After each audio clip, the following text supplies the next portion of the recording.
Hello, friends. Welcome back to Sunday Shenanigans with me, your host, Trevor Stewart, 1308, and we are here with the ASOC Prod Cat, and we're going to be playing along with Wait, Wait, Don't Tell Me, NPR's weekly news quiz show. Hi, Chris in the 386, great to see ya. Hi, Just Me Crystal, much love. And just so everybody knows, there is a fundraiser for Just Me Crystal going on over at the Sunday No Pants Raid Train, which we will be raiding into later on. Go over there and show some support for our dear, dear friend, Just Me Crystal. Mm-hmm. So, yeah, just wanted to give that shout out real quick. Today's pre-rolls brought to you by The Hidden Leaf, downtown Charlottesville, 105 West Main Street, on the downtown mall above the Bricks, Suite 200. A great place to go with some great buds to get some great buds. A bud, and the only thing better than their bud is their customer service. Also, they have the lowest prices in town, according to my own personally highly biased research, by which I mean I was incredibly high when I did my personally biased research. You can find them on Instagram at The Hidden Leaf, where you can also find our other sponsors. Kush Gang Snacks, purveyors of fine edibles and drinkables, findable at KG Snacks 434 on Instagram, and Firehouse, spelled with a Z, Firehouse Organics. Where there's smoke, there's Firehouse, spelled with a Z. Findable at Firehouse Organics on Instagram, spelled with a Z. And a note of disclaimer, there will be some political opinions expressed throughout the show, I'm pretty sure.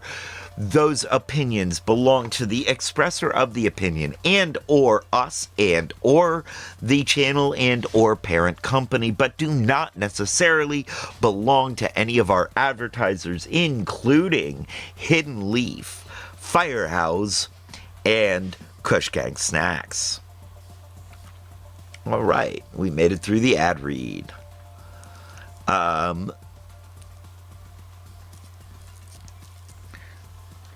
So, we did not yesterday... There we go, I found it. Hey, applause. Just in time for Just Me Crystal to applaud as well. Timing was amazing. So we didn't have time yesterday, or we didn't yesterday, discuss what might be on the show today. No, we didn't. Do we have any predictions? I mean, aside from what I've seen on the blurb when I clicked join stream so I could actually hear everything. Yeah. I mean I imagine there will be talked about. I imagine they're going to be talking about Iran, and they may talk about, I don't know if it happened too late in the week or not, but they may be talking about the fact that Russia has been helping, and that China is planning on helping Iran. Yeah. Those might well make it in. I think the Iran non-ceasefire deals will be on there. I don't know if the scuffle... not right. Great to see ya. I don't know if the scuffle in which a senator, I want to say senator, helped escort a veteran that was protesting out of the room and broke his arm is going to make it or not. Oh, that might well. I have not looked into it further. I just know I saw a brief report that there was, I guess not a town hall meeting, but something like a town hall meeting that a veteran was at protesting, And when security decided to remove him, the senator decided to step in and help and broke the veteran's arm doing so. Whoa.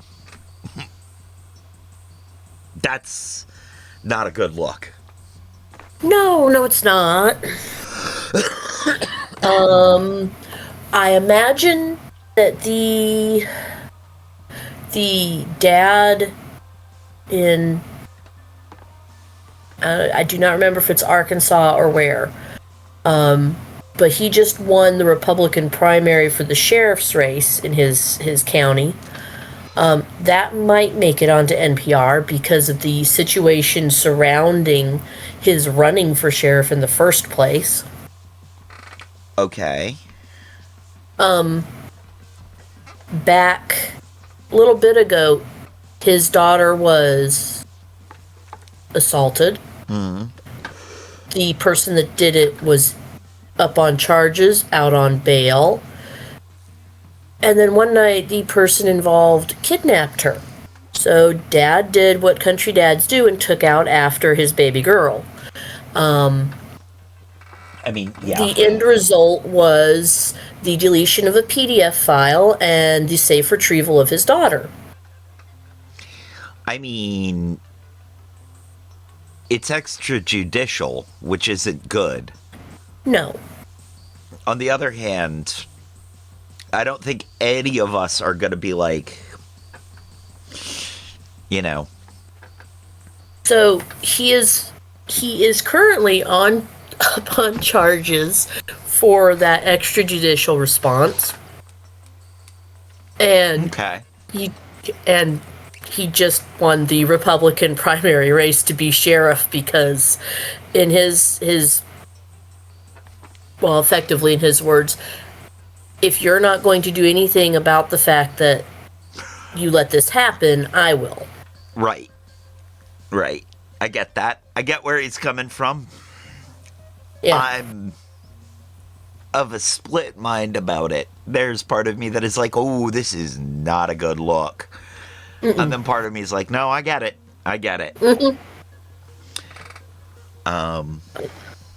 Okay. I mean, given from what I have read, given that there were like numerous stalking charges and numerous times that he contacted the police about this man trying to intercept or interact with his daughter, and they'd done everything right, and then in the middle of the night the guy kidnaps her and takes off, and the police are like, well, we'll try to stop him. What do you mean try? No, you do. Yeah. Yeah. But this is, I mean, this speaks to the problem with policing in general. Yes. Policing is not,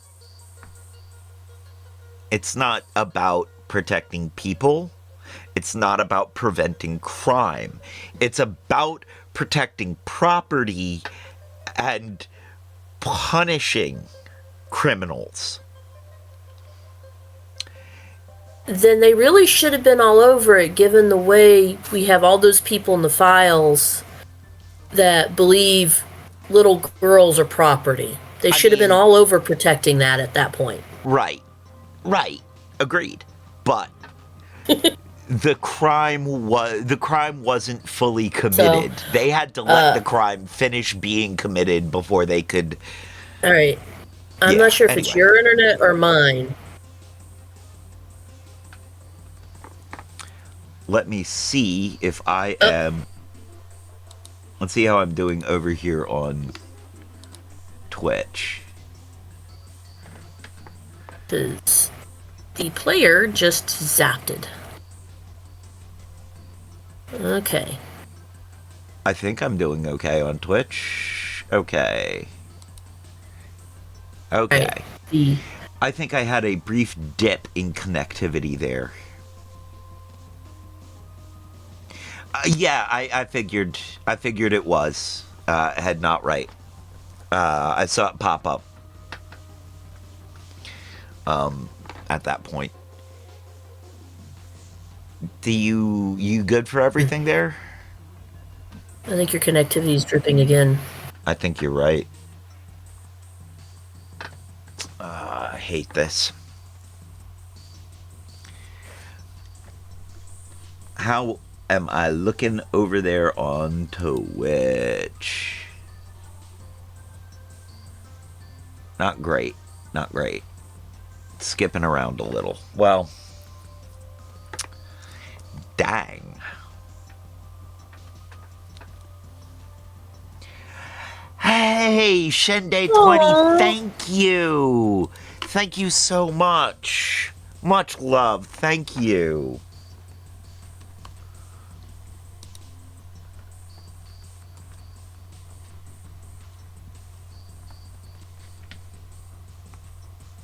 Darn, it won't let me do a shout out. Yeah. Everybody should go follow Shende20. They are just awesome. They are awesome. There we go. Now we can shout you out.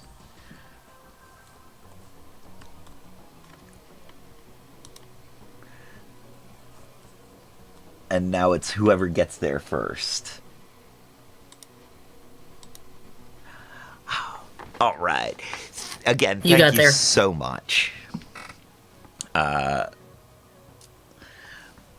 right. How's our internet back up? And yes. Oh, thank you.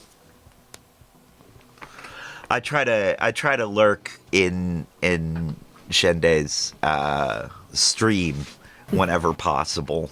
I try to just sort of be there in the background whenever I see them on.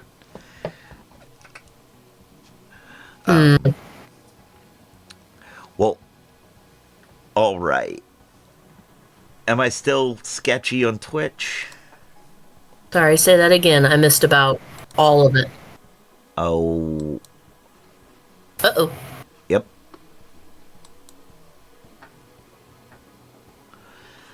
Okay, internet. Hello? Hello, can you hear me? Can you hear me?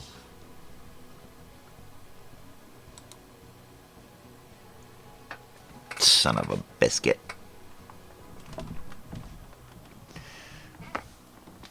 Can you hear me now? I can hear you now. Okay. All right, and there we go. All right, we have your picture back. I moved my computer over a few inches, and I feel like that has given me back my internet connectivity. It is such a... internet in this house is so strange. Do I need to send you some tinfoil and some rabbit ears to wear on your head? No, what I really need to do is I need to get a relay, a signal relay booster, and place it somewhere in this Faraday cage of a room that I have. Like on top of your headphones. No, I need it to be stationary and closer to the door, because if it's over here, it may not get the signal from the Wi-Fi router in the living room. Okay, so you need a signal booster and rabbit ears. Got it. I just need rabbit ears because I want to be a bunny boy. That's fair. That's entirely fair. Well, all right. After all of that distraction... Yep. We should probably get SE3.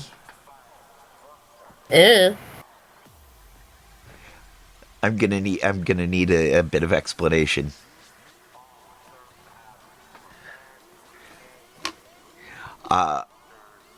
After all of that distraction, though, let us get into the game that we are supposed to be playing along with. The Wait, Don't Tell Me C plus Fat Thumbs. Aha. Makes sense. Yes. Yes.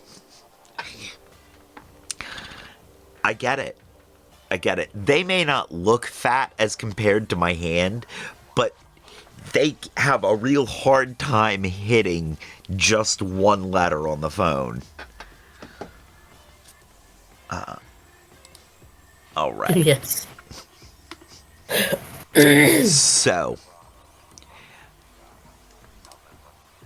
Support for NPR Oh, and geez. the following message come from Jarl and Pamela Moan, thanking the people who make public radio great every day and also those who listen.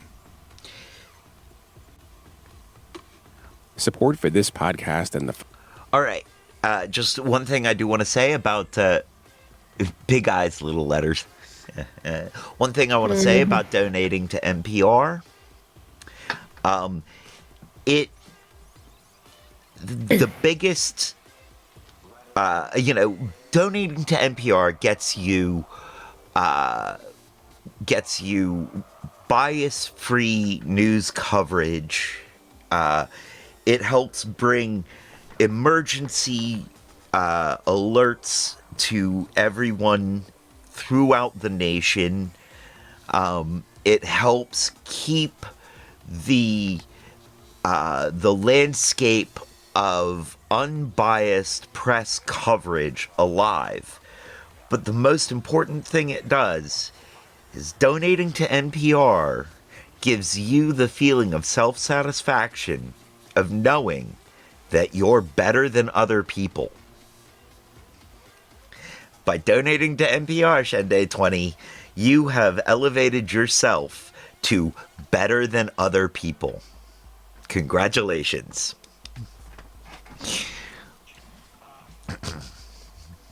I just wanted to put that out there. Podcast and the following message come from the Southern Environmental Law Center. From NPR and WBEZ Chicago, this is Wait, Wait, Don't Tell Me, the NPR News Quiz.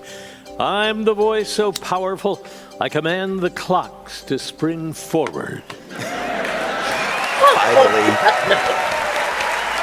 I think we can be grateful that someone's not here for that sentence. Theater at the Fine Arts. What was that?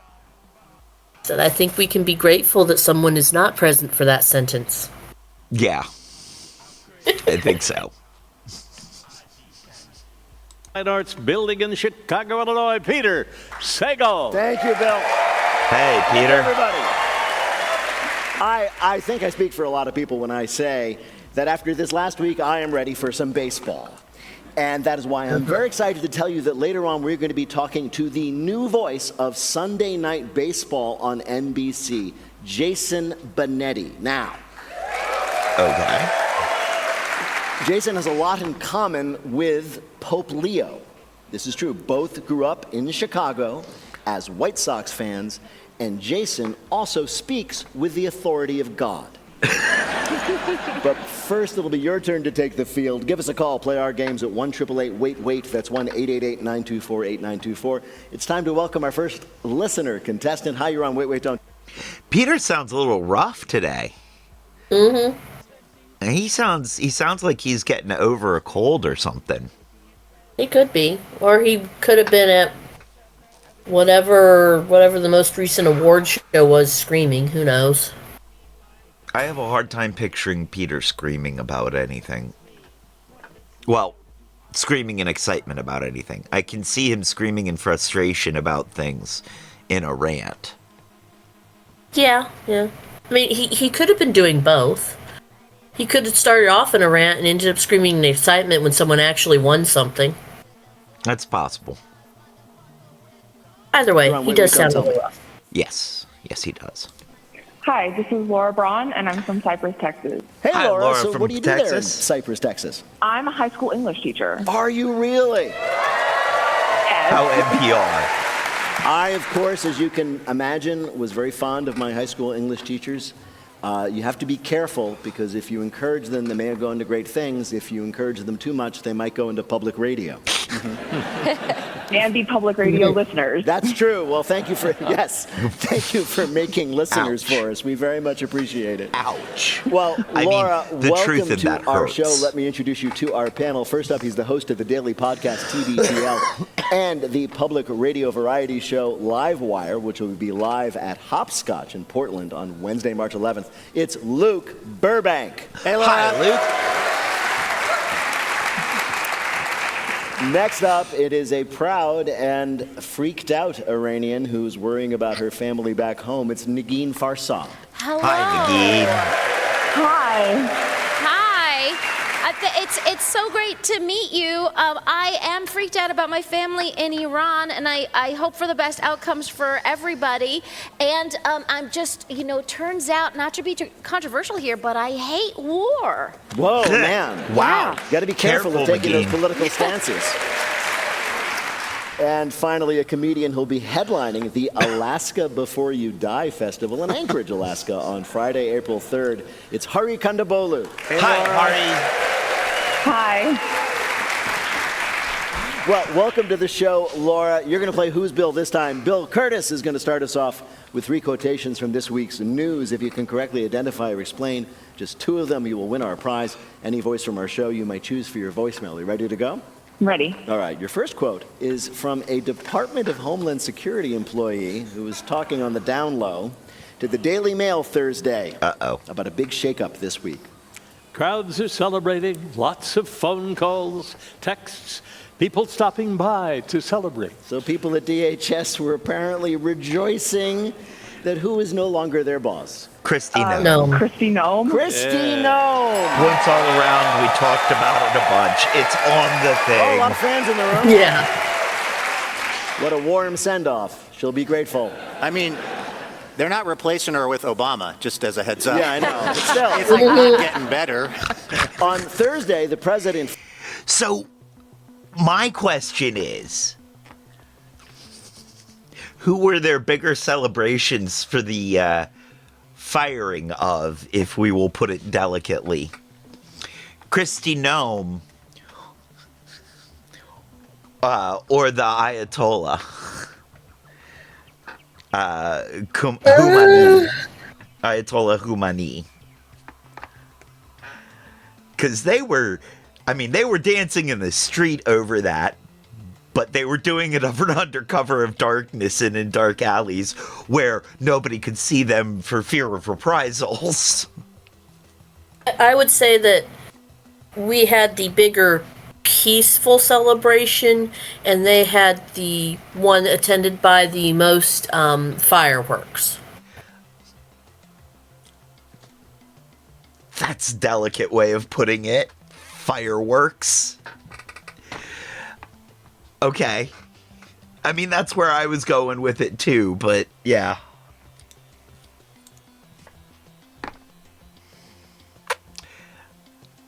It's kind of messed up that DHS was celebrating the firing of Christy Nome. I mean, I think it's funny, but that's kind of messed up too. I mean, yes, but also when you are when you're an organization that was doing maybe not just fine, quote unquote, but you were doing less harm, and then in the space of a year, Yeah.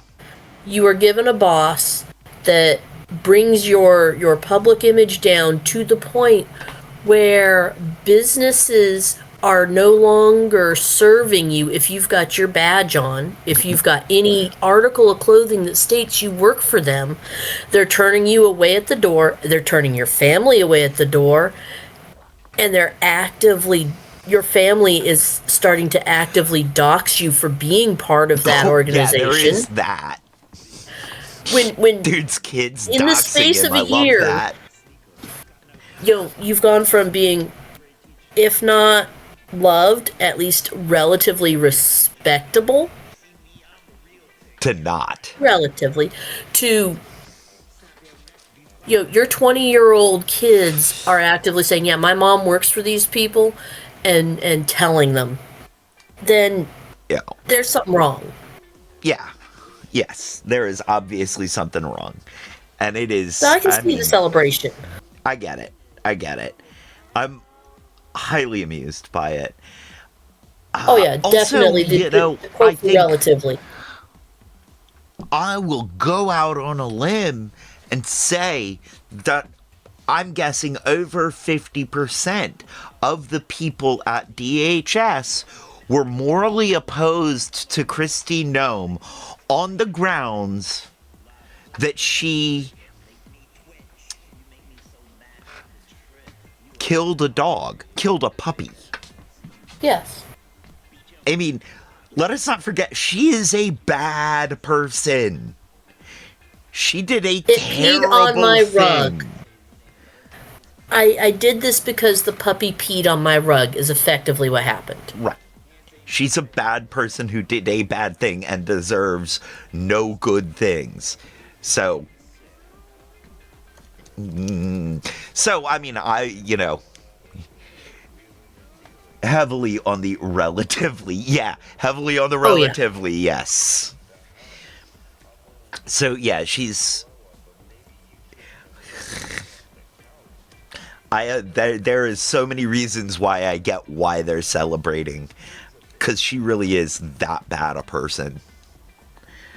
And that bad a boss. Mm-hmm. I mean, nobody liked ICE before. And people, almost all the branches of DHS, even FEMA, were not doing well. Like, FEMA was coming under a lot of fire. And she just... She tanked them. She tanked the whole thing. Mm-hmm. I want to say like the iceberg hitting the Titanic. But the Titanic was doing better before it hit that iceberg than DHS was doing before they hit that Noem. Yeah, pretty much. And she didn't even have the cute little red hat to make it as a redeeming quality either. Right. She doesn't spell her name correctly without a G. Or with a G. No more Noem. No. Okay, we better move on before we make this even worse. Fired DHS Secretary Kristi Noem in a heartfelt run-on sentence. It's so unfair, though. I mean, she was fired with no warning when it happened. She was actually delivering a speech somewhere. I mean, I bet if her face could make expressions, it would have looked really sad. Trump has announced that he is going to give her a new job. She will be, quote, the special envoy for the Shield of the Americas, unquote. You may not know what that is. You may, no. Oh, you guys are like booing because you don't think she's fit to be the envoy to the Shield of the Americas? Is that your problem? You're like, oh, wow, no, that job needs somebody qualified. I don't think. Anyway, if you don't know what that job is, it is the position you get if you did a really bad job running Homeland Security, but you still know too much about the Epstein files. Oh, that's messed I feel up. like this is going to be happening to a lot of these cabinet members over the next weeks and months. It'll be like Marco Rubio, the new ambassador to Genovia, the country from the Princess Diaries. I also wonder how she's going to look back at her time at DHS, because it honestly, for her, it was sort of just like a spring break. You know what I mean? She like hooked up with a new guy. Yeah. You know what I mean? She was like Wars. on camera a lot, like posing, So, I mean, she probably did a lot of body shots off of, ICE agents. I'm from Portland, and of course, she showed up at the ICE facility in Portland and staged this like hilarious event, which is she stood on the roof, like surveying the like Antifa hellscape, which had at that moment of the day like 4 people, including a guy in a chicken suit, who was just looking at her kind of like perplexed. That guy still has his job. Yeah, it's true. He's in the chicken suit outside of the ICE facility right now, and she doesn't. Yeah, the chicken guy won. Noem 0. All right, Laura, your next quote is from somebody revealing some exciting news. I'm getting a double jaw surgery in a couple weeks. That was Braden Peters, known to the online world as Clavicular. He is one of the leaders of a movement called looks-maxing. Oh, God. If you looks-max, you prioritize what over everything else? Looking like Your a Chad. looks? Your physical appearance? Your physical appearance, yes. Okay. I'm taking a point for that Quote, because looks-maxing is a growing trend No, that's among what a young men Chad obsessed is. with improving Yeah. the appearance of every part of their body, including, quote, soft-maxing, that's diet or exercise, quote, hard-maxing, that's getting surgery, and all of this phenomenon is also known as, quote, a mental health crisis. Can I just take a step back for a second and just say, like, welcome to all of these gentlemen who are joining the world of impossible beauty standards that women have been inhabiting for centuries. Right. I'm looks-minning. I'm doing as You and me little both. as possible and looking as normal, well, as average, well, Looking as yourself as possible, much looking like I as do. myself as possible.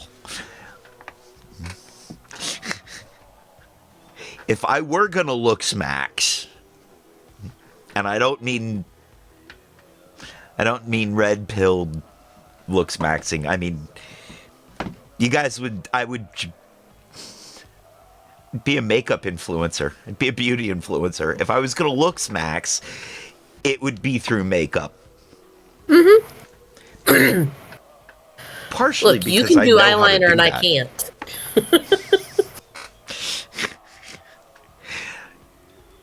Mostly, the way I do eyeliner is I try to put on as thin a line as possible, and then my eyes water and it expands. That is fair. There is this content creator that he got made fun of, so he went out to the Dollar Tree and he bought Dollar Tree makeup and started, trying to mimic what people had been calling him. And from that point to now, it's been about a year, and he has gotten really, really good at doing different looks, to the point where he has run into people on the street and they've given him pictures and said, "Here, you need to try this for your next video."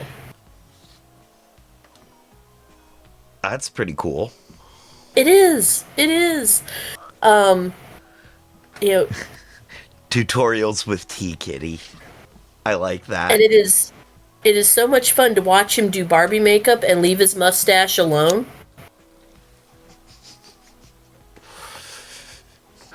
That's Guy cute. is awesome at what he does. That's cute. It is. So yeah, I could very easily see you doing, makeup tutorials or video editorials on makeup looks and why this works for a certain thing and why it doesn't work with a certain thing. Yeah. I could. I just don't feel like that is my niche. Like, It's fair. this is not the face of beauty. This is the face of why you shouldn't drink, smoke, do drugs, and why you should get plenty of sleep. That's what So this instead face of- teaches. Instead of regular fashion beauty, what you'd be doing is stage makeup on how to hide all of that stuff. Right. Exactly. Maybe he got What 5 I hours should of really sleep. Maybe be- it's Maybelline. You are correct. Yeah. Exactly. What I should really be doing is a series on how not to live. What is unhealthy for the normal human being? So you're going to start making Ranger videos again. Oh, God.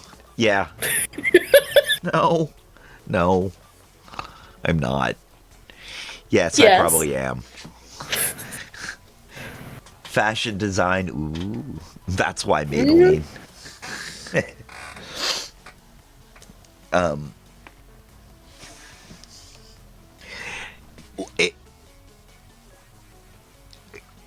It may not be Ranger videos, but I really do kind of want to do some videos of people throwing fruit at me and me trying to cut it again.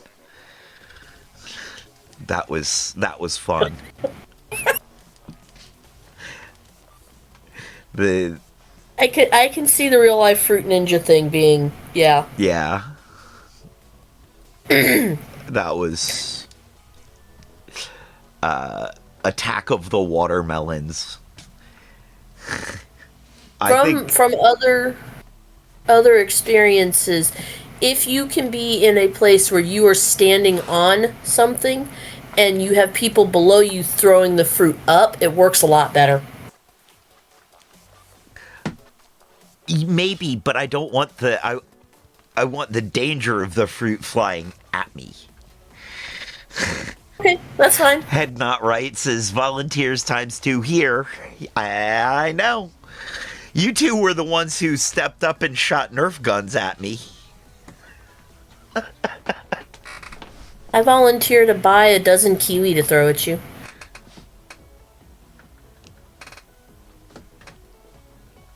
I'm not going to go dual wielding the sabers on that. It's going to be, or the cutlasses on that. It's cutlass and shield for the kiwis.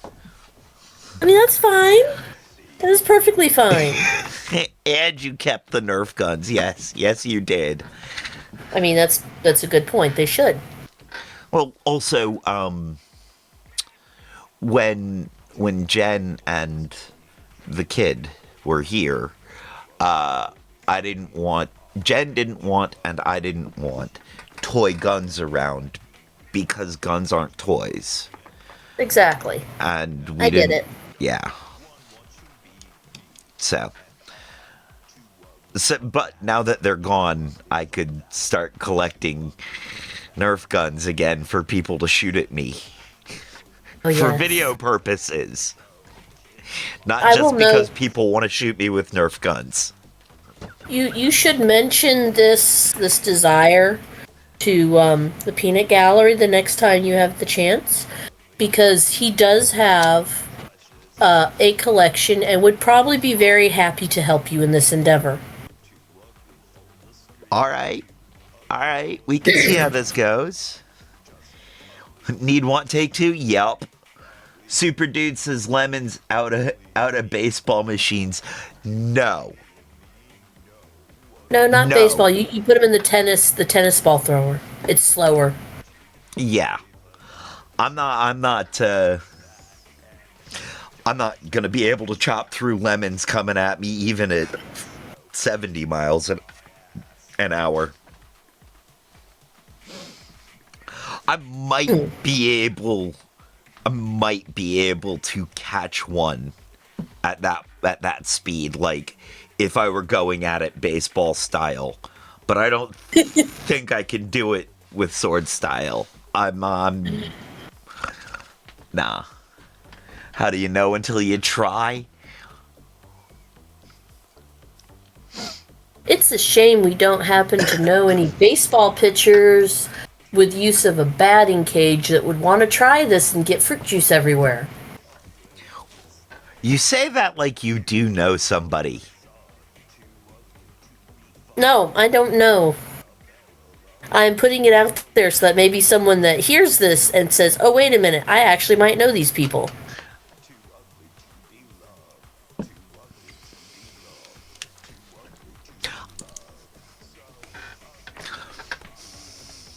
This is getting worrying. I'm going to be dodging lemons at 90 miles an hour soon. Look, if I were to know any actual baseball pitchers, most of them are on the downside of 18. So you don't have to worry about speedball pitches that get up that high. No, but I'm willing to bet Super Dude knows where to find a baseball pitching machine. Oh, definitely. But like I said, you don't use a baseball pitching machine. You use a tennis ball pitcher. It was not my idea. My idea was to have people lobbing fruit at me. My idea was to have my normal human friends lobbing fruit at me. At probably not much faster than 30 miles an hour at most. Yeah.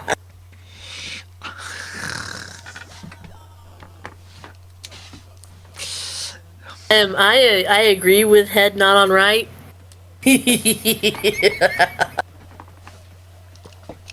Technicalities, I say. Do you want to go back to the show before this gets far more deranged?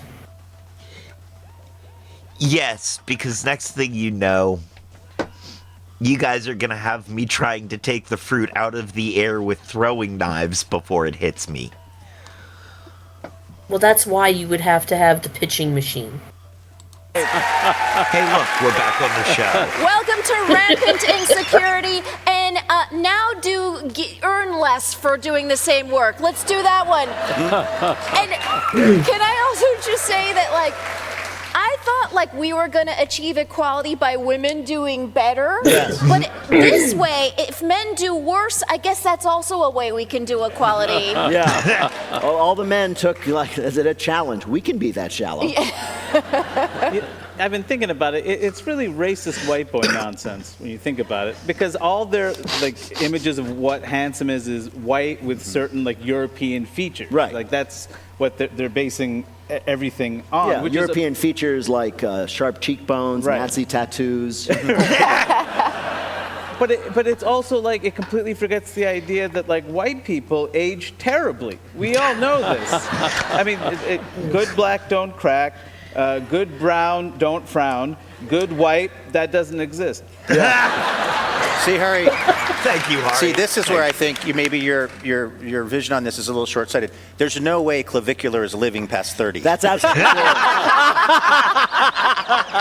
Yeah, so because you got to understand something, this has nothing to do with health. Zero. It's just appearance. So they're obsessed with plastic surgery and supplements like, and this is true, crystal meth. Because when I think crystal meth, I just picture a beautiful face with normal, still present teeth. All right, Laura, your last quote is a declaration from Pope Leo XIV just this week. I never considered calling my drug use supplements. Maybe I should have done that. Oh, no. I'm not addicted to hard drugs. I just take a lot of supplements.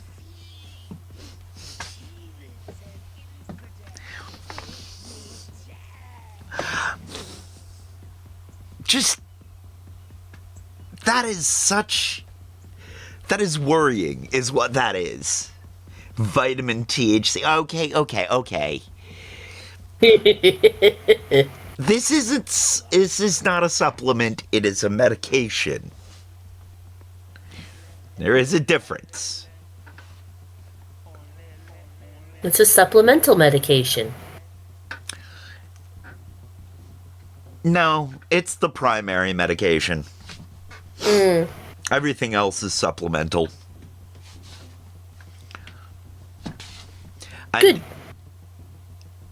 As much as I wanted to, there was nothing I could call a medication about hard drugs. No, not anymore. No. And not the ones I was doing. They were not medicinal. Week.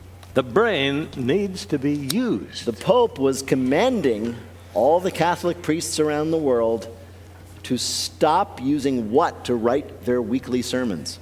AI. As an English teacher, I'm so on his side. ChatGPT. Yes, ChatGPT, AI, chatbots.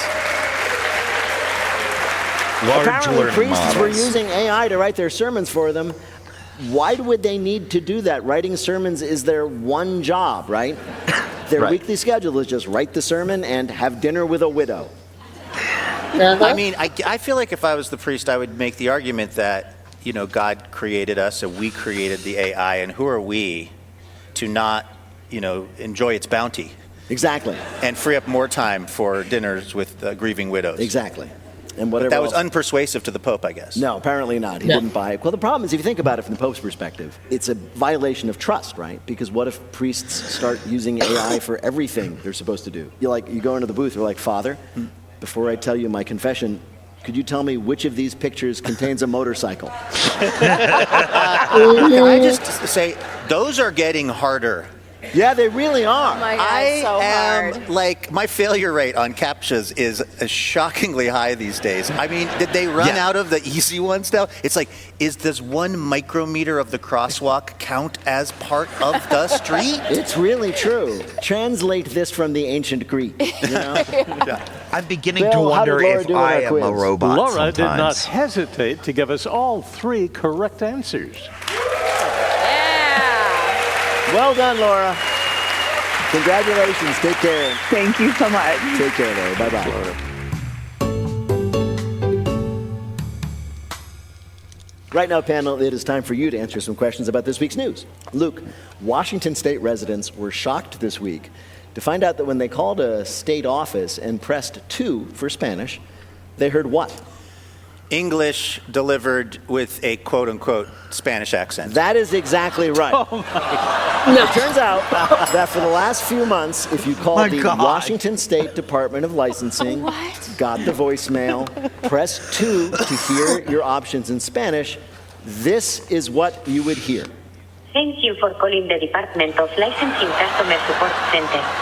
For assistance with scheduling a driver licensing office appointment, please press 1. If you press 5, she tells Lucy no, she can't be in the show. And this is also true. The only Spanish words that this bot says are numbers. So finally, a job for someone who got their Spanish degree from Sesame Street. I didn't. Wow. That is. Okay. I didn't say the guess because they said state office, and I am used to small businesses pulling stupid stuff like this, but the Department of Motor Vehicles for Washington is kind of not a small business. Press 2 for racism. Holy crap. That's just. Ooh. That's painful. Motor vehicles, of course there's going to be racing involved. Hey, Peanut Gallery. Woke up just in time for that.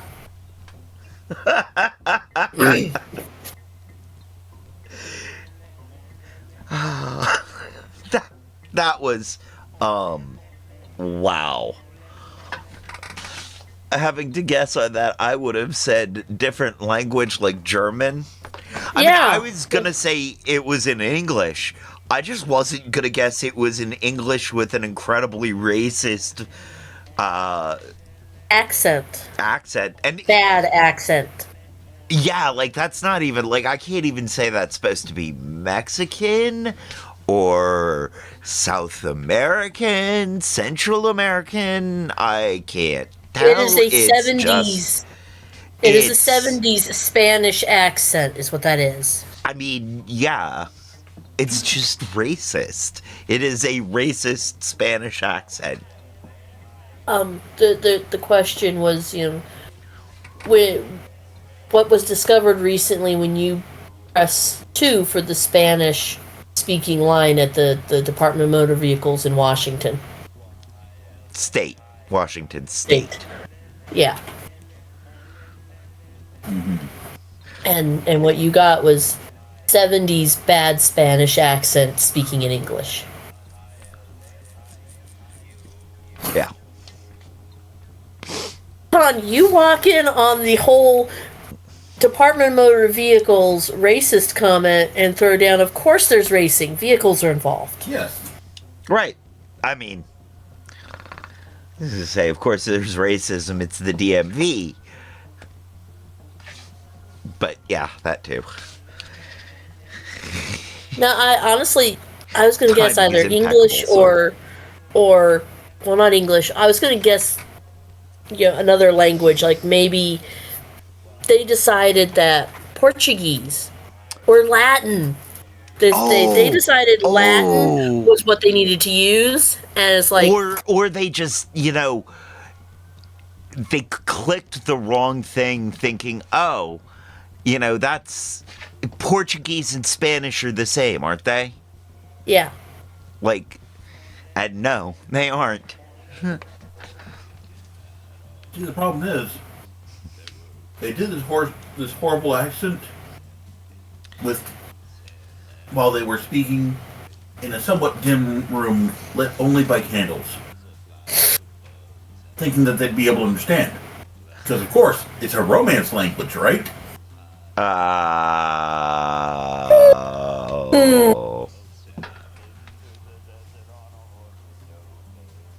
I'm pressing play. Please. That was a good one. Go back to bed, dear. Coming up, our panelists just take a break. Call 1-888-WAIT-WAIT to play. We'll be back in a minute with more Wait, Wait, Don't Tell Me. From She said una, not uno, at least for the selection. Oh, she did, too. Yep. Oh, that's painful. Credit via this message, NPR. Self or a loved one. Bill Curtis. We're playing this week with Hari Kondabolu, Nagin Farsad, and Luke Burbank. And here again is your host at the Studebaker Theater in Chicago, Illinois, Peter Sagal. Thank you, Bill. Right now, it's time for the Wait, Wait, Don't Tell Me Bluff the Listener game. Call 1-888-WAIT-WAIT to play our game on the air. Hi, you are on Wait, Wait, Don't Tell Me. Hello, this is Heather. I'm calling from Brookston, Indiana. Brookston, Indiana. We were just in Heather. Indiana. I didn't see you. You did see me. I actually got to ask you a question in the Q&A session. And Whoa! That's hilarious. I'm a little embarrassed. You That should could not have gone worse. I'm sorry. Well, there were 3,200 people I'm there. sorry I didn't recognize you. I'm voice blind. Heather, welcome back to the show. You're going to play our game in which you must try to tell truth from fiction. Bill, what's Heather's topic? I call a timeout. Now, you better have a good reason if you call a timeout in the middle of a game. And sorry, stopping to check on all the bets you placed on yourself is not a good enough excuse. This week we read about a surprising mid-game timeout at a competition. Our panelists are going to tell you about it. Pick the one who's telling the truth and you'll win our prize. The waiter of your choice in your voicemail. Are you ready to play? yes, I'm ready. All right. First, let's hear from Hari Kondabolu. A hockey game in Muddy River, Minnesota was stopped during the second period after a Zamboni lost control, leaving players and fans running for their lives. The runaway machine was a new driverless model and was purchased when former driver Steve Berman was fired after driving the Zamboni drunk, which apparently is a crime in Minnesota. He got a ZUI. Town officials say the mistake may have come from the Zamboni software developer David Starr, a man they hired who was good at software but had never seen a hockey game in his life. According to Starr, I just assumed the Zamboni was kind of part of the game, like it was in the action and the guys played against it. The town has decided to hire a human Zamboni driver who will not drink beer while operating the machine. So far, the search has proved futile. An out-of-control self-driving Zamboni disrupts a hockey game in Minnesota. Your next sports stoppage time comes from Stephen Luke King Burbank. novel. Soccer is a hard enough sport considering they don't let you use your hands. But things got even more challenging recently at a playoff match in Turkey when goalkeeper Mohamet Uyanık sent a ball soaring into the air only to watch it absolutely obliterate a seagull who happened to be flying by. The bird fell out of the sky and onto the turf and wasn't moving, which is when Uyanık's teammate, team captain Gani Katan, came to the rescue. Stopping the game, which is something they don't even do when a person gets hurt, he ran onto the field and knelt by the bird's side. Then in a move that could only be described as Dr. Doolittle meets the pit, Catan started aggressively doing CPR on the lifeless bird. And not for like 3 seconds, but for a long time. Was it a good idea? Unclear. But did it work? Apparently. The bird is reportedly doing well, recuperating from an injured wing, and congrats to whoever bet $1,000 on DraftKings that someone would almost kill a bird during the match. They were, of course, the big winner. A soccer game in Turkey stopped when a bird injured by a flying ball is revived by a caring team captain. Your last timeout tale comes from Negin Farsad. The Basketball League of Manhattan's West Village had its annual playoffs at the West 4th Street courts on Saturday. A team of investment bankers, who called themselves the Eyeballers, were playing against a team of bodega owners, the Bodunkadunks. Normally, these games are uneventful, just a bunch of middle-aged men acting like they aren't afraid of injury, but nevertheless moving very slowly. But tonight, there was a man in the bleachers rumored to be an NBA scout. So these basketballers of a certain age went hard. In the first 10 minutes, it was an exhilarating game. Onlookers were wowed by their speed and alacrity. But on minute 11, Gerald Miliband of J.P. Morgan Chase gripped his torn ACL and took the bench. By minute 15, Jimmy Torres screamed at a torn meniscus and took the bench. By the end of the first quarter, of the 10 players, 6 of them had serious injuries, including torn ACL, MCL, ruptured Achilles, and hamstrings. In a show of intra-team spirit, however, they did share an ambulance to the hospital. Oh, and turns out that NBA scout was just a guy wearing a suit. All right. Yeah, that's the one I'm going for. So here are your choices. A game stopped somewhere. For what reason? Was it from Hari Kondabolu? A Zamboni self-driving itself goes berserk and destroys a hockey rink in Minnesota. From Luke Burbank, a soccer game in Turkey is interrupted when a bird is injured and then must be saved. Or from Negin Farsad, a basketball game in New York City ends when the corporate types trying to impress somebody all managed to destroy their lower bodies. Which of these was the real story of a game that stopped prematurely? We found in the news. I can never guess these right, but maybe the seagull story is the right one. Maybe. All right, you're going to choose. Maybe you're going to choose Luke's story of the seagull. Well, we spoke to someone with some expertise on the real story. Maybe he did save the bird's life. Maybe the bird stopped breathing, and that's what brought it back. That was Dr. Sepperstein. I should have gone with my heart. Sipperstein, an exotic pet veterinarian in the Bay Area, on the seagull that was resuscitated in the middle of a game in Turkey. Congratulations, you got it right, Heather. I do like that. I'm glad that was the one. You earned a point for Luke, and you've won our prize, the voice of your choice, and your investment bankers. Wonderful. Thank you so much. Thank you so much for playing, Heather. And I guess at this rate, we'll see you next week. Absolutely. Take care.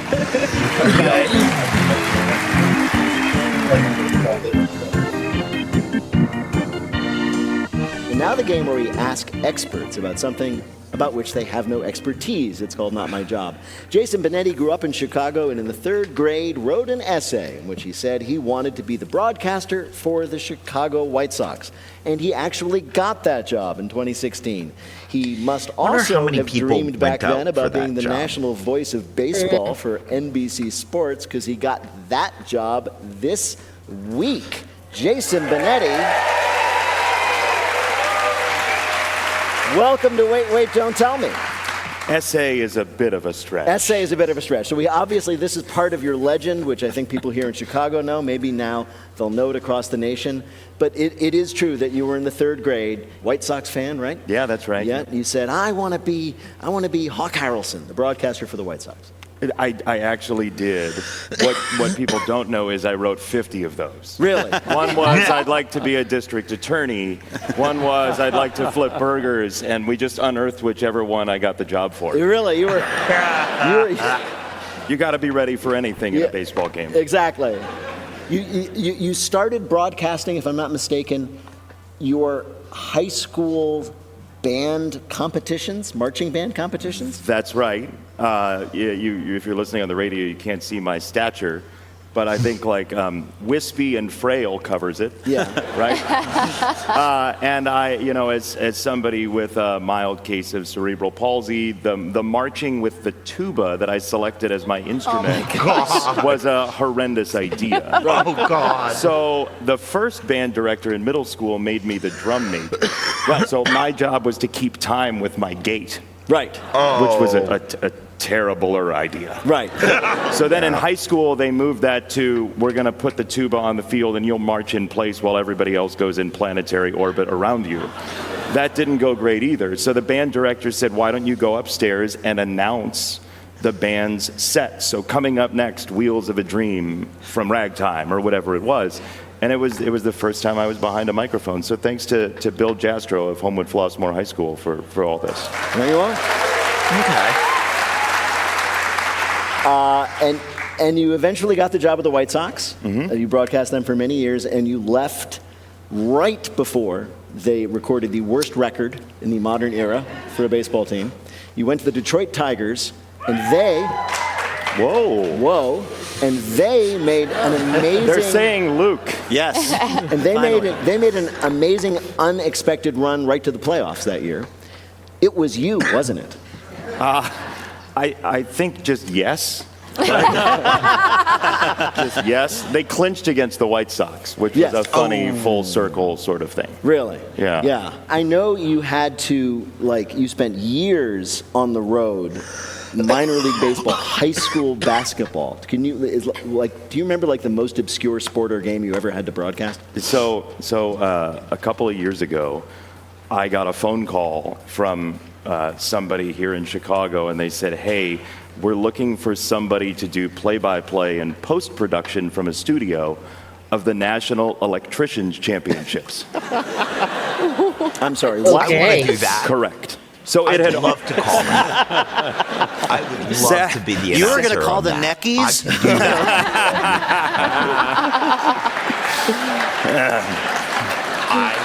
Vin Scully used to call the Neckies without a partner. It was amazing. It's time for frayed wires, Vin used to say. What in the world was the National Electricians Championship? Yeah. So it was on tape already. So I didn't have the excitement of live. Yeah, the zest, the sizzle, I guess, of the... I'm very careful about how I talk about this, though, because when we were in the studio... Yeah. They said, okay, to start, just go off script. There's a whole script, and my analyst was the electrician from This Old House. Scott Caron was on Bob Vila's This Old House. So we just did one run-through straight ahead through the script. And then the second time they said, okay, let's do a bunch of ad-libs. So going to the final break, I said, come back with us. We'll crown a champion. Sparks will fly. And I just thought of that off the top of my head. Wow, that's talent. You're not going to believe it. A guy from the Electricians Championship group, the conglomerate that was staging the show, came in and said, you can't say that. Yeah. Because sparks won't fly. And I said, well, why? He said, well, that would mean bad craftsmanship. Right. And so he said, do it again. So we do it again, and I say, coming up next, we'll crown a champion. Sparks won't fly. And the guy comes walking in again, and this is his job. Right, yeah, to come in and tell me what ad-libs don't work. Right. And he said, you can't say that either. It's too snarky. And I literally said to the guy, why am I here? If neither of those works, why am I here? One last question. I'm pretty sure, unless something happened at the end of last season I missed, that you have not settled on a signature home run call. I have not. Come back, we'll crown a champion, and we'll tape the nuts. Can't say that. Why? You're referencing nuts. Why are nuts? Because. That's why.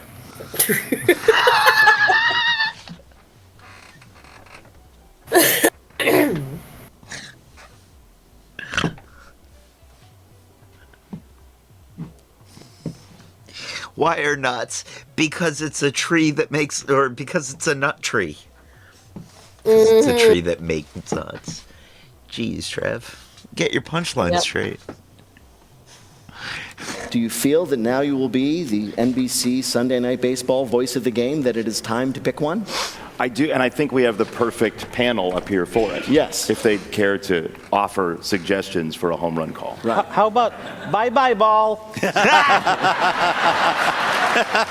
In that exact voice. Slicing and dicing. Bye-bye. Yeah. See, this is why this show is great. Normally when somebody offers me a home run call, they offer me only the language portion, but you did the tone as well. Tone is crucial. I think it makes the motif. Yes. You have to say it like a 6-year-old. Well, Jason Benetti, it is a pleasure to have you And here, that's have you back Bye-bye, home in Mom. Chicago, but we have asked you here to play our game. We are calling Jason Benetti, here's some confetti. Oh We're dear. going to ask you about confetti. That's the word that used to mean little sweets and now means a huge mess. Answer 2 out of 3 questions correctly, you'll win our prize for one of our listeners. Bill, who is Jason Benetti playing for? Tim Hudson of Washington, D.C. All right. Here's your first question. One of the biggest confetti drops each year is in Times Square on New Year's Eve, and more than 3,000 pounds of confetti is dispersed all over. But that can sometimes lead to what problem? A, the confetti cannons are so big they can trigger an earthquake warning in the area. B, the confetti explosions can spook thousands of pigeons all at once, leading to a giant shower of bird poop on the revelers. Or C, sometimes after the event, many people are suffering from a medical condition called confetti arm. You were vague enough that I think confetti arm is real. Yeah, I'm That's going true. with that too. It is real because you see, there are no confetti cannons or dispensers. All the confetti thrown into Times Square is thrown by hand, all 3,000 pounds of it. And the man in charge says the repetitive motion of throwing the confetti can lead to, quote, confetti arm. All right, here's your next question. Confetti can be made of a lot of things, paper, plastic, even sometimes gold, but parade goers at the 2012 Macy's Thanksgiving Day Parade were surprised when they found out that the confetti that day was made of what? A, newspaper ads for Walmart. B, shredded police documents, some of which included the names of undercover police officers. Or C, slices of turkey. C, slices of turkey.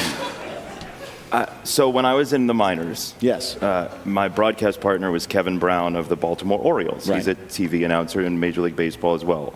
We would drive to games and listen to Wait Wait. Right. And quite often we would say, I hope it's B. Right. And so I get to, on the show, say, I hope it's B. Oh, it was B. Yes. Yes. I got one. Apparently, someone looked at a piece of confetti stuck to a friend's coat and says, why does that confetti have someone's social security number on it?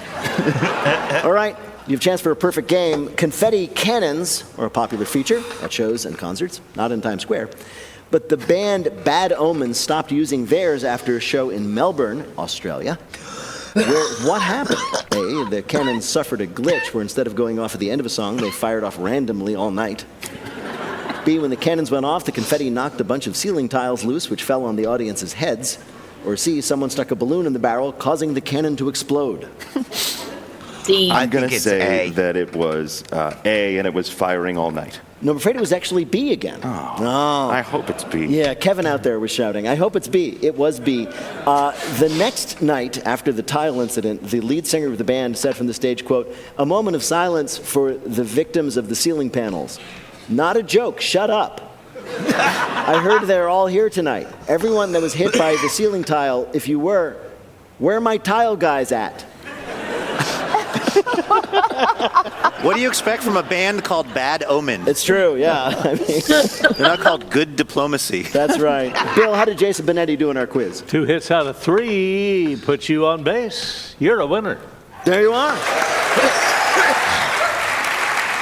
Jason Benetti is a sportscaster and the new voice of Sunday Night Baseball on NBC. You can hear him all this season. Jason Benetti, thank you so much for joining us on Wait, Wait, Don't Tell Me.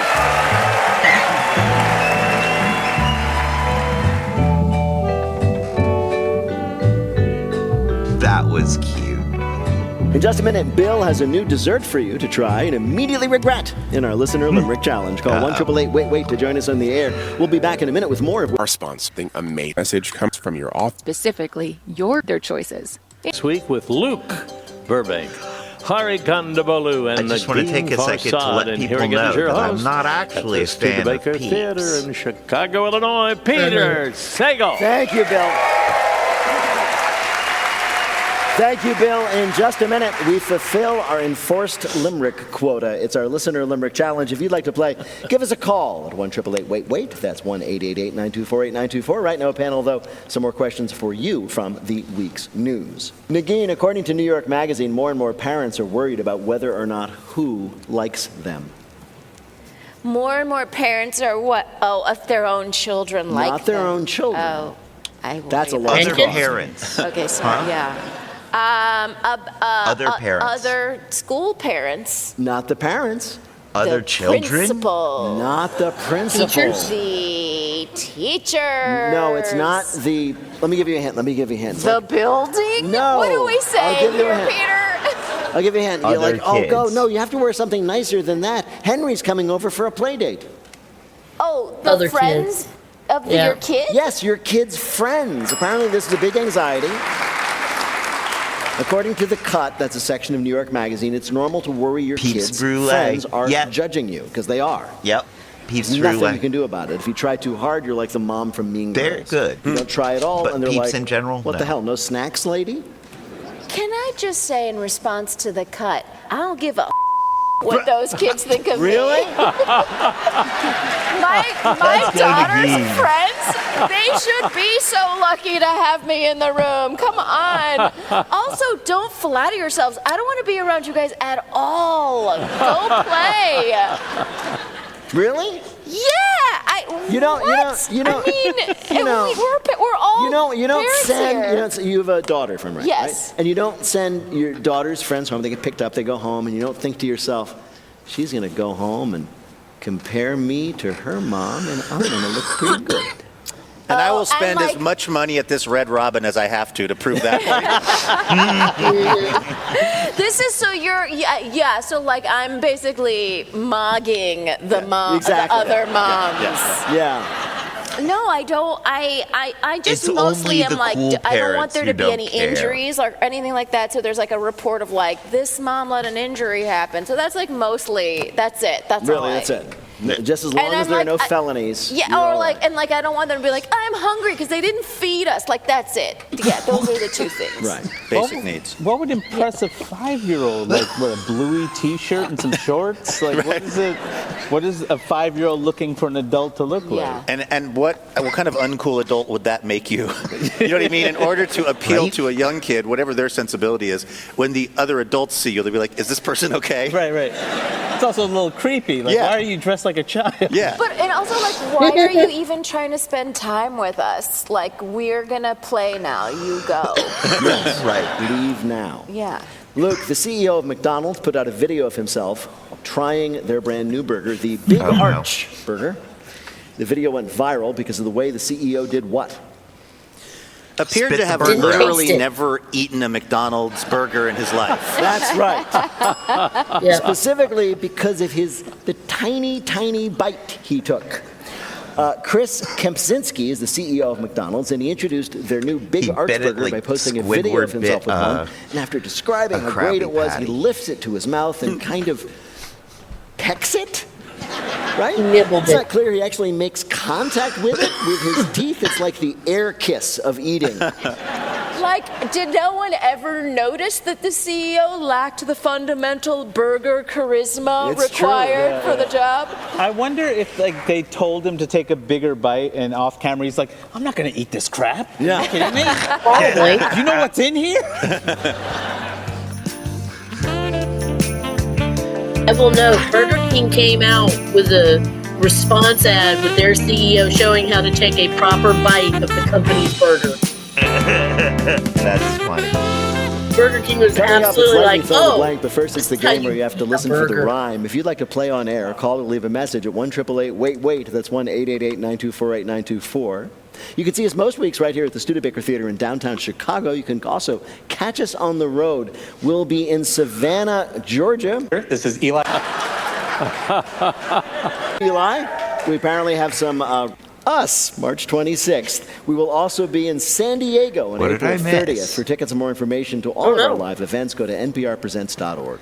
Hi, you're on Wait, Wait, Don't Tell Me. Oh. Hi, Peter. This is Eli calling from Royal Oak, Michigan. Well, hello, Eli. We apparently have some Royal Oakers. What do you do there? I am a newish lawyer practicing corporate litigation. Corporate litigation? We haven't done the limericks yet. yet. I know. Right. I just realized that. I don't know why I thought we had. I don't know. Dry your tears, Eli, with thousands of dollars. It doesn't hurt. Well, welcome to the show, Eli. Bill Curtis is going to read you 3 news-related limericks with the last word or phrase missing from each. If you can fill in that last word or phrase correctly in 2 of the limericks, you'll be a winner. Here is your first limerick. The flow of this drink we must stanch, 'cause the thought of its taste makes me blanch. They think Hidden Valley is right up my alley. It's a milkshake that tastes just like ranch. Ranch, yes, the Great Wolf Lodge chain of water park resorts recently announced the new ranch-flavored milk. No, Cat, I will not. Come on, I draw a line. Oh. No. It is no. I draw a line. No ranch milkshake. No mayonnaise milkshake. I did the ranch soda. That was bad enough. No. I draw my line. Dip your fries. Okay, see. That, on the other hand, I mean, I'm if okay. You're going to dip your fries in ranch. You get the little cup. You do not need the whole 16 or however many ounces milkshake of ranch. Dipping your French fries in Frosties is amazing. So there might be, dipping your fries in ranch in ranch milkshake may actually be awesome. So, if you like ranch. The fish milk to make the ranch milkshake is seaweed.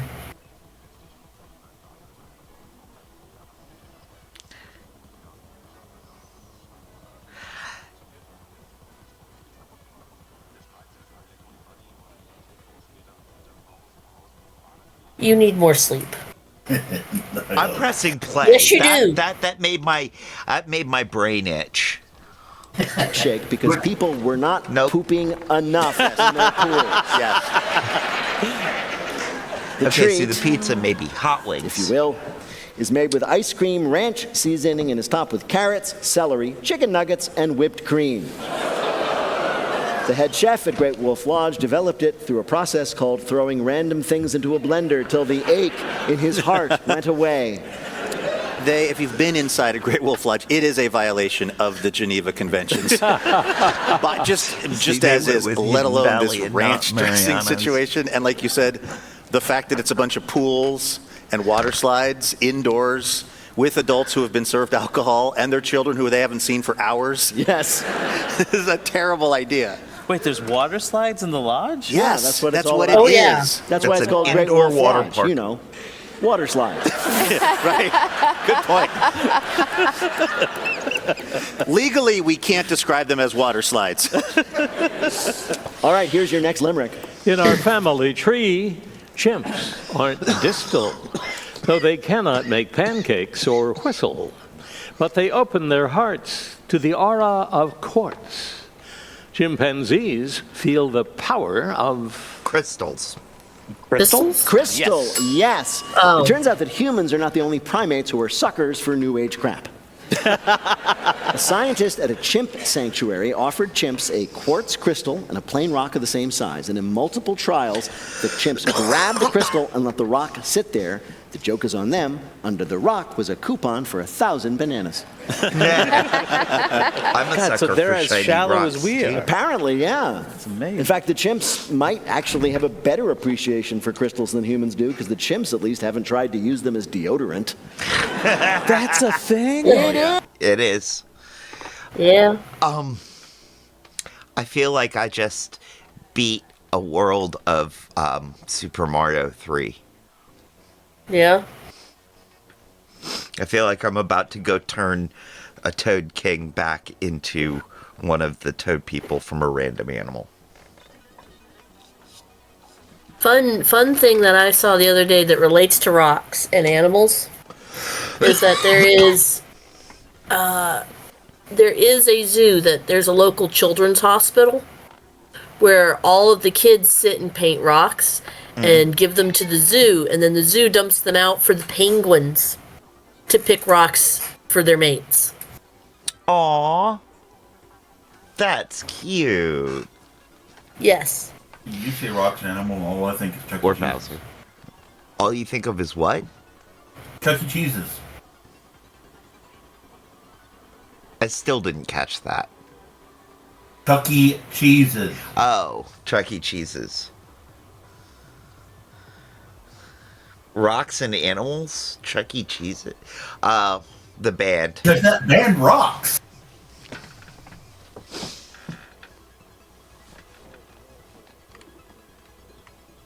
Oh my God, I've used that deodorant. We know.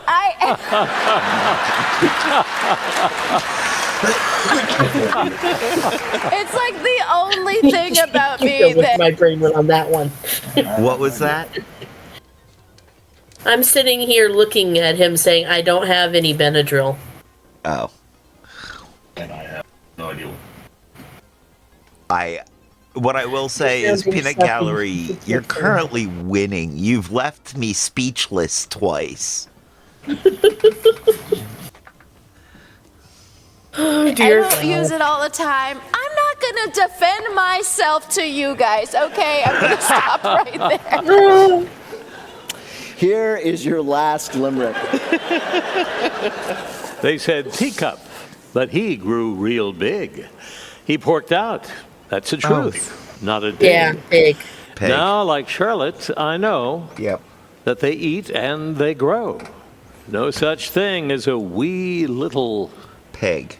Pig. Pig, yes. Wow. Vets are begging people to stop buying what pet stores are calling teacup pigs, for the reason that there is no such thing as a teacup pig. It's just a baby pig, and he's about to get a lot bigger. When one vet was asked about teacup pigs, she said, quote, "That's not a thing." People are getting disappointed when those adorable little piglets they thought would stay that way grow up to be the size of a top-loading freezer. You know, I live in the East Village of New York City, and there was a guy who walked his pig around the neighborhood. Of course there was. And in recent months, I have not seen that guy, and I wonder, is the pet bacon now? You know what I mean? You gotta wonder. You gotta do, yeah. Was it hunting season? If you really want like a little itty pig, just get a guinea pig with like alopecia. Bill, how did Eli do in our quiz? 3 correct answers prove that, Eli, you can do better than corporate law. Really? Eli, congratulations and thanks for calling. Thank you. Take care.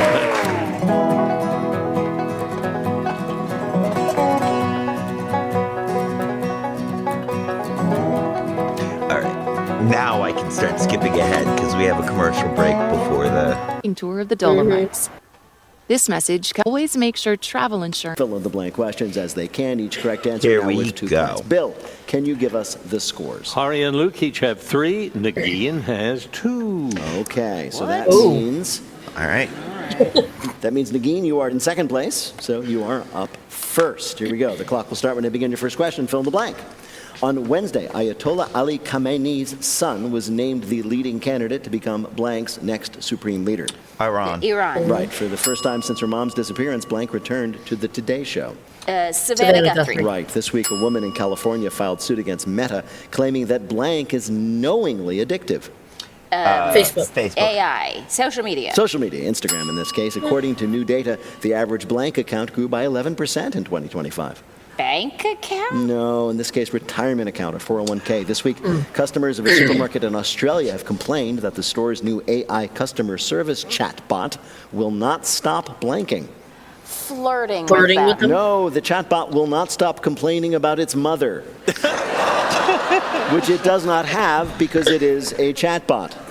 According to a new study, blank medications may indeed help fight addictions.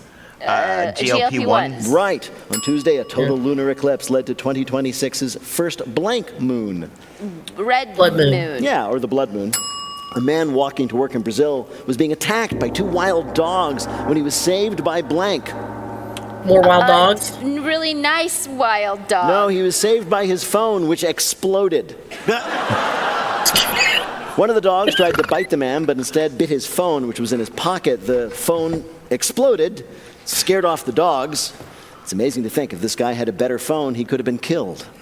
And people say there's no reason to get Boost Mobile. Right. Bill, how did Nagin do on our quiz? Coming from behind, she got 5 right, 10 more points, total of 12, puts her in the lead. All right. Hurry, you're up next. Fill in the blank. On Tuesday, James Tallarico won the closely watched Democratic primary for Senate in blank. Texas. Right, citing overwhelmingly negative public feedback, a meeting to approve Trump's renovations to the blank was delayed. Ballroom. Yeah, the White House this week, Commerce Secretary Howard Lutnick agreed to testify before the congressional panel investigating the blank files. Epstein. Right, following their feud with the White House, AI chatbot Blank became the most popular iPhone app. Anthropologic? I'm going to give it to you. The company is Anthropic. The product is Claude. Shoppers at an antique store in upstate New York made an incredibly rare find in the shelf, a blank. Grenade? A Dead Sea Scroll. No, a live sleeping owl. Oh. Just hanging out there. On Monday, Apple announced a new, cheaper version of the blank. iPhone? And the MacBook, right. On Thursday, pop star Blank was arrested for driving under the influence. Britney Spears? Yes. Oh. This week, a man hoping to get better at chess created his own custom board that blanks him when he makes a wrong move. Shots him. Yes. Yells at him? The creator of this electrified chessboard was tired of losing matches to the chess hustlers at Union Square in New York City, and after a year of shocking himself, we are thrilled to report that he's still losing to the chess hustlers in Union Square. Not a total loss, though. Sure, he hasn't mastered chess after being shocked all those times, but at least he's no longer barking at strangers. Bill, how did Hari do in our quiz? 7 right, 14 more points. Total of 17 puts him in the lead. All right, then, how many does Luke need to win?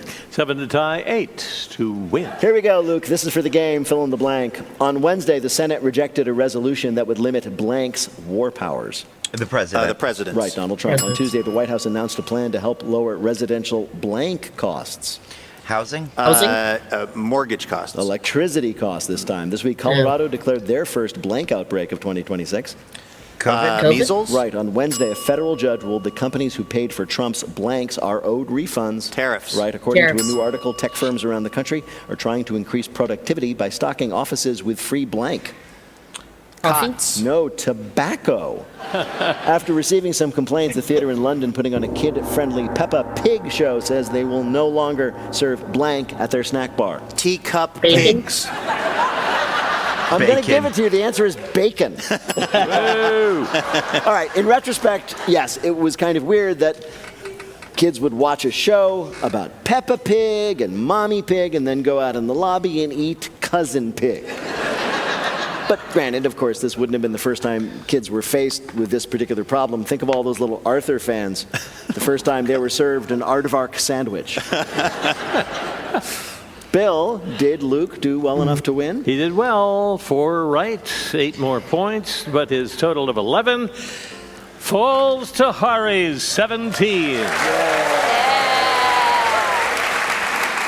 Coming up, our panelists predict, well, after looks maxing, what'll be the next big internet beauty trend. Wait, Wait, Don't Tell Me is a production of NPR and WBEZ Chicago in association with the Urgent Haircut Productions. Doug Berman, benevolent overlord. Philip Godica writes our limericks. Our public address announcer is Paul Friedman. Thanks to the staff and crew always at the Studebaker Theater. BJ Liederman composed our theme. Our program is produced by Jennifer Mills, Miles Dornbos, and Lillian King. Special thanks to Mohamed El-Sheikhi, Monica Hickey, and Travis Hagen. Our prank maxer is Peter Gwynn. Our visual host is Emma Choi. Technical direction is from Lorna White. Our CFO is Colin Miller. Our production manager is Robert Newhouse. Our senior producer is Ian Chellog. And the executive producer of Wait, Wait, Don't Tell Me is Mike Danforth. Now, panel, what would be the next big internet beauty trend? Negin Farsad. Feet maxing. Oh, Bunions are cool, yeah. so No. you can now get them surgically added to your feet. Hari Kondabolu. Brain smashing.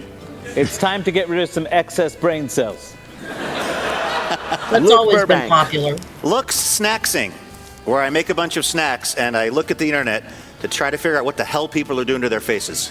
Well, if any of that happens, panel, we're going to ask you about it on Wait, Wait, Don't Tell Me. Thank you, Bill Curtis. Thanks also to Negin Farsad, Luke Burbank, and Hari Kondabolu. Thanks to our fabulous audience here at the Studebaker Theater in downtown Chicago.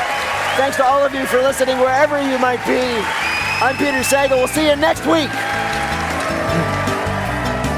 Da, da, da, da, da, da, da, da. This is NPR. All right. So, the scores are me coming in, I would say, a pretty distant second with 27. And Kat taking a pretty solid lead with 31 points. Congratulations, Kat. I'm just trying to figure out how that happened. You got a decent number more correct on the first part, and then also a good 4 more than I did, at least 4 more than I did on the second part. 9 and 9 is... No, I just got 2 more right on the second part. Oh, that's only 2 more set right on the second part, huh? 9 and 9 is 18, right? Yeah. So, I got 9... Oh, so if you no, got yeah, 9 we and I got the 11. same on the start. Yeah. So yeah, you only got 2 more right on the second part, and I remember the 2 that you got right that I didn't. Okay. You got another one right that I didn't, but I got one that you didn't. Yeah. So, that, the bonus round is, really can be the make or break. Oh, definitely. And it really is, I'm amazed by how much in the moment under the pressure my mind goes blank. Like names I should be able to come up with. I can't, I know I have to work my way to names, to a name usually. It's not just there.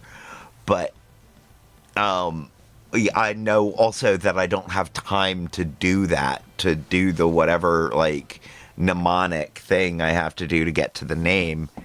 Mm-hmm. So it just stays gone. It's gone.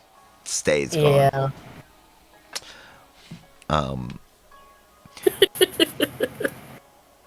Oh. So, yeah. Well, all right. Thank you, everyone, for being here.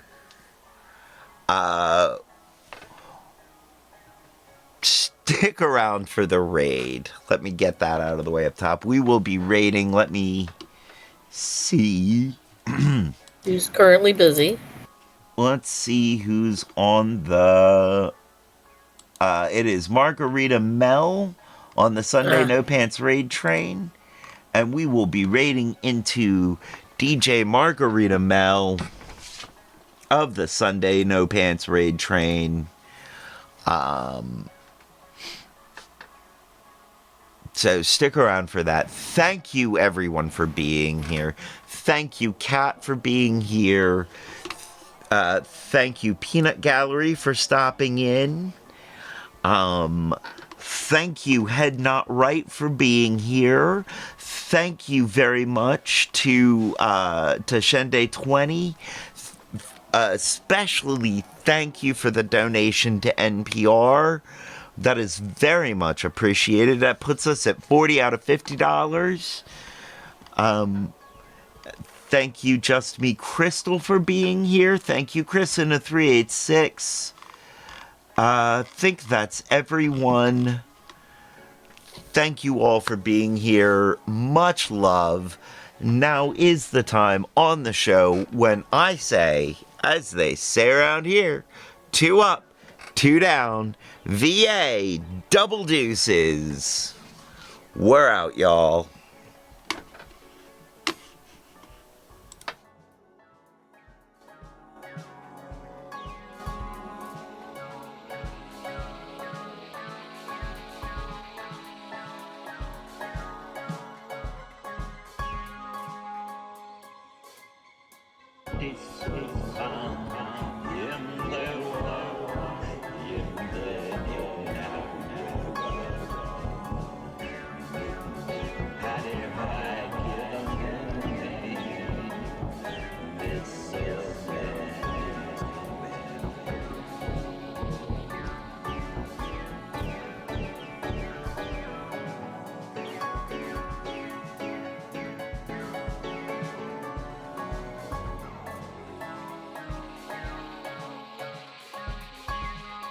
It's